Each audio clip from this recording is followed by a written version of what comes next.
Hello, welcome to Psych in Your Car. My name's Dr. Kirsten Hunter. I'm a clinical psychologist with 20 years experience, and I've come along here to grab a nugget of psychology wisdom to share with you. I have written a series of 6 books called Signposts for Living, and this is one area that is covered in the books. So let's get into it. Sex. When? When do we have sex? So this is a really tricky area that comes up in session all the time. Basically, and I'm going to make quite a lot of gender generalizations here, I'm afraid, but seriously, that's what I see day in, day out. We have couples that come along and the man is frustrated by not having enough frequency of sex, and the woman is frustrated with feeling some form of pressure to be having sex more frequently. Now, of course, there's enormous variability with this. There's lots of women out there that have fantastic libidos, higher libidos than their male partners. This is for heterosexual couples, of course. But by and large, the pattern is typically the male wanting sex more than the female. And it's really fascinating. If we just boil it down to a really simple premise, we can really work this through.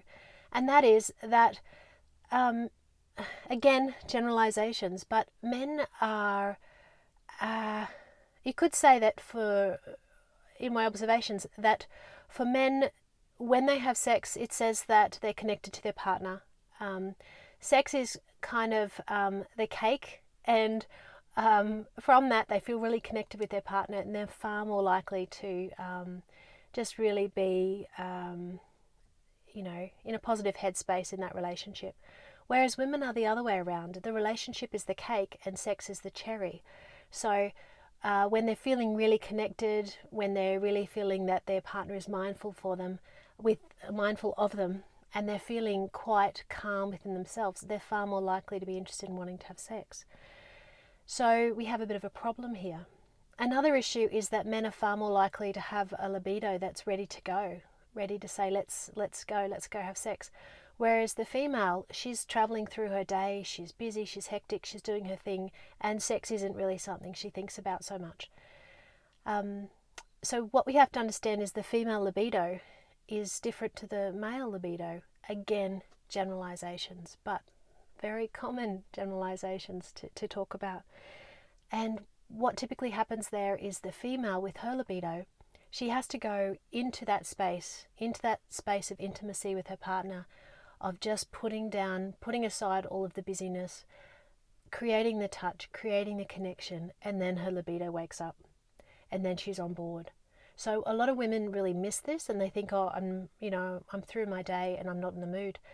They actually have to go into the bedroom or into that intimate space for the libido to be turned on. If a woman knows that about herself, then she can think, okay, if I go and venture towards that, then my libido probably will wake up. So punchline's really tricky. Basically, women shouldn't have sex unless they want to, but they should be aware of themselves to put themselves in a position where they're more likely to want to, and then only if they want to. And you can't always have all the stars line up so that it's a good time for sex. Men, they need to be mindful of women and not expect the woman to be male and to, realize that a lot of the domestic situations, the helping out, being mindful of your partner is foreplay for sex, to get her to feel like the stars are lining up and she's more likely to want to be intimate. So men and women, not necessarily compatible, which is kind of fun. But anyway, I hope some of that makes a bit of sense. It's a really complex area, and it's really common. I talk about this every week, almost every day, with couples. Very, very common gender divide. So here we are on in Psych in Your Car. Thanks for coming along.